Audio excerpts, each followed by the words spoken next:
பயங்கரமான ஆளு மச்சான். உண்மையை சொன்னா இங்க இறக்கப்படுறதுக்கு ஒருத்தனும் இல்ல. நமக்கு வேணும்னா நாம தான் எடுத்துக்கணும்.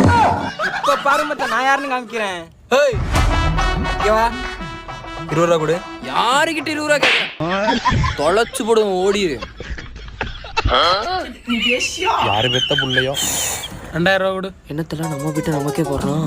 அதான்டா எனக்கும் தெரியல. இப்ப பாரு எப்படி கட் பண்றான். யாருக்கிட்ட வந்து 2000 ரூபா உரிச்சு விட ஓடி போயிரு. நானே எப்படி பித்தலாட்டம். வட்டிக்கு காசு வாங்கிட்டு வட்டி காசு கேட்க வந்து அடிப்பீங்களோ?